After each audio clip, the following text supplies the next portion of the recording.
అవివేకులు నిరంతరం మాట్లాడే మాటల కన్నా జ్ఞానులు మాట్లాడే ఒక్క మాటకు ఎంతో విలువ ఉంటుంది. పట్టుదల వదలకుండా చేసే ప్రయత్నం చివరికి విజయాన్ని చేకూరుస్తుంది. ఒక్క రోజులో దేన్ని సాధించలేరు. ఎదురుగా మీతో పోరాడే శత్రువు కంటే వెన్నంటే ఉంటూ వెన్నుపోటు పడిచే మీ అనుకున్న వాళ్లే ఎక్కువ ప్రమాదకరం. విజయం అంటే ఆశించిన దాన్ని సాధించటం కాదు, సాధించాల్సిన దాన్ని ఆశించటం. చెయ్యాల్సిన పని గురించి తెలుసుకోవటం వివేకం, ఎలా చేయాలో నేర్చుకోవటం నైపుణ్యం, ఎలాగైనా పూర్తి చేయటం సద్గుణం. నీ అడుగుల్లో ధైర్యం చాలు శత్రు గుండెల్లో భయం మొదలవటానికి. జీవితం అంటే ఎప్పుడో చదివేసిన పేపర్ కాదు, ఎప్పుడూ చదవలసిన పుస్తకం. నీ మాటల కన్నా చేతలు బాగున్నప్పుడే సమాజం నిన్ను గుర్తుపెట్టుకుంటుంది. ధనం ఎక్కువగా ఉన్నప్పుడు వృధా ఖర్చులను తగ్గించుకోవాలి. కోపం ఎక్కువగా ఉన్నప్పుడు మాట అదుపులో ఉంచుకునే గుణం అలవర్చుకోవాలి. ఏ పని చేయకుండా ఖాళీగా ఉంటున్నప్పుడు ఇరుగు పొరుగు వారి మాటలే కాదు, గడియారం ముళ్ళు చేసే శబ్దం కూడా అరుస్తున్నట్లే అనిపిస్తుంది. ఆహారం లేకపోవటమే పేదరికం కాదు, అయిన వాళ్ళు లేకపోవటం, కుటుంబంలో ఆప్యాయతలు లేకపోవటమే నిజమైన పేదరికం. నిజమైన స్నేహబంధంలో కోపం కూడా నిజాయితీగానే ఉంటుంది.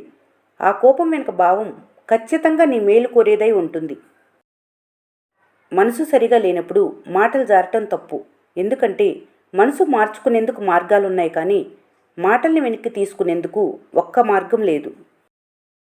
ఓటమి గురువు లాంటిది. ఏం చేయకూడదో ఎలా చేయకూడదో అది నేర్పుతుంది. ప్రశాంతమైన మనసు ఉన్నవారు ఎక్కడ ఉన్నా స్వర్గంలో ఉన్నట్లే. ప్రశాంతత లేని మనుషులు స్వర్గంలో ఉన్నా వారికి నరకంలాగా అనిపిస్తుంది. నీ లక్ష్యం ఎంత దూరాన ఉన్నా నీ కష్టం దాన్ని చేరువ చేస్తుంది. వ్యతిరేకంగా మాట్లాడేవారి మాటలు మౌనంగా వినండి. కాలమే వారికి సరైన సమాధానం చెబుతుంది. ఓపిక, సహనం అనేవి బలహీనతలు కావు, అంతర్గతంగా ఉండే శక్తులు. అవి అందరిలోనూ ఉండవు, కొందరిలో మాత్రమే ఉంటాయి. ఒక గ్లాస్ నీళ్లు తీసినంత మాత్రాన సముద్రం విలువ తగ్గదు.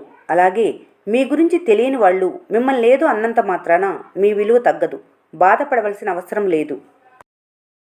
పునాదులు లేని ఇల్లు గాలివానికి ఎలా కూలిపోతుందో చెప్పుడు మాటలు విన్న మనిషి జీవితం కూడా అలాగే నాశనం అవుతుంది. భయాన్ని నిర్ణయాలకు, ధైర్యాన్ని అబద్ధాలకు, నమ్మకాన్ని స్వార్థానికి వాడకుండా ఉంటేనే మంచిది. మీరేం చేస్తున్నారో మీ అంతరాత్మకు సమాధానం చెప్పుకుంటే చాలు. అడిగిన ప్రతి వారికి సంజాయిషీలు, సమాధానాలు చెప్పవలసిన అవసరం లేదు. చితి నిర్జీవాన్ని మాత్రమే నాశనం చేస్తుంది, కానీ చింత జీవితాన్ని దహించి వేస్తుంది. బురదలో కమలాన్ని, చంద్రుల్లో అందాన్ని చూడగలిగేవారు పాజిటివ్ థింకింగ్. బురదలో మలినాలు, చంద్రుల్లో మచ్చలు చూసేవారు నెగిటివ్ థింకింగ్. రెండూ మారవు. చూసే దృష్టికోణం, ఆస్వాదించే అనుభూతి వేరువేరు. అవసరమైన చోట తగ్గితే మనిషి ప్రాధాన్యత పెరుగుతుంది. అన్ని చోట్ల తగ్గితే విలువ లేకుండా పోతుంది. మిడిల్ క్లాస్లో పుడితే లైఫ్ బోర్ కొట్టదు. ఎందుకంటే రోజు ఏదో ఒక సమస్యతో జీవితం నడుస్తూనే ఉంటుంది. ఒంటరినని బాధపడకు. ఆ సూర్యుడు కూడా ఒంటరివాడే, అయినా ఎంత గొప్పగా ప్రకాశిస్తున్నాడో చూడు. సత్యాన్ని దాచటం అంటే విత్తనాన్ని భూమిలో దాయటమే. అది ఎప్పటికైనా భూమి పొరలు చీల్చుకొని వచ్చి మరీ తన ఉనికిని చాటుకుంటుంది. ఒక చిరునవ్వు స్నేహాన్ని మొదలు పెడుతుంది. ఒక మంచి మాట వైరాన్ని అంతం చేస్తుంది. ఒక మంచి చూపు అనుబంధాన్ని రక్షిస్తుంది. ఒక మంచి వ్యక్తిత్వం జీవితాన్నే మార్చేస్తుంది. నువ్వు ఇతరుల నుండి సహాయం కోసం ఎదురు చూడకు. నువ్వే ఇతరులకు సహాయం చేసే స్థాయికి ఎదగటానికి ప్రయత్నించు. విమర్శ అనేది పెంపుడు పావురు వంటిది. అది ఎక్కడికి వెళ్ళినా తిరిగి మీ ఇంటికే వస్తుంది. వృత్తి పట్ల గౌరవం ఉండాలి. చేసే పనిలో నిబద్ధత ఉండాలి. వేసే అడుగులో ధైర్యం ఉండాలి. చెప్పే మాటలో ప్రోత్సాహం ఉండాలి. పరిస్థితులు వ్యతిరేకంగా ఉన్నప్పుడు ఓర్పుగా ఉండాలి. అడగకుండానే చెప్పటం అవివేకం.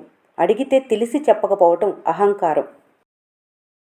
జీవితంలో భూత, భవిష్యత్, వర్తమానాలను అన్నిటినీ ఒకేసారి బరువు వేసుకొని నడవటం కష్టమనుకుంటే కేవలం వర్తమానాన్ని సవ్యంగా నడపటంలో ఏకాగ్రత చూపు. ఖచ్చితంగా భవిష్యత్ బాగుంటుంది. పుస్తకం నిశ్శబ్దంగా ఉంటుంది, చదువుకున్నవారు శబ్దం చేస్తారు. డబ్బు నిశ్శబ్దంగా ఉంటుంది, ఉన్నవారు శబ్దం చేస్తారు. శవం నిశ్శబ్దంగా ఉంటుంది, తీసేవాళ్ళు శబ్దం చేస్తారు. మట్టి కలిపితే ఇటుకగా మారుతుంది, ఇటుకలన్నీ కలిపితే గోడలా మారుతుంది, గోడలన్నీ కలిపితే భవనంలా మారుతుంది. ప్రాణం లేని వాటికి ఉన్న ఐక్యత జీవం ఉన్న మనుషులకు లేదు.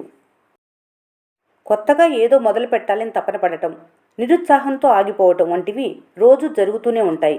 కాకుంటే మంచి రోజులు మీకోసం బంధువులుగా రావు, మీరు రప్పించుకుంటే వస్తాయి. ఒకరిలా అవ్వాలనుకోవటం ఆశయం, ఒకరిలా ఉండాలనుకోవటం ఆదర్శం. కానీ నువ్వు నీలా ఉండాలనుకోవటం అవసరం. అది నువ్వు గుర్తించగలగటమే అవకాశం.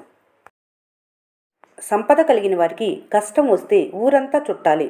అదే లేని వారికి కష్టం వస్తే అయిన వారు కూడా పలకరించరు. ఆశయం లేని జీవితం, విశ్వాసం లేని మాటలు, పట్టుదల లేని పనులు ఎప్పటికీ కొరగానివి. మనిషి కాదు మారాల్సింది, మనసు మారాలి. ఆలోచించే విధానం మారాలి. మంచిగా ఆలోచిస్తే అన్నీ మంచిగానే కనిపిస్తాయి, చెడుగా ఆలోచిస్తే అన్నీ చెడుగానే కనిపిస్తాయి. ఈ వీడియో మీకు నచ్చినట్లయితే మన స్నేహ ఛానల్ని లైక్ చేయండి, సబ్స్క్రైబ్ చేసుకోవడం మర్చిపోకండి. Thanks for watching.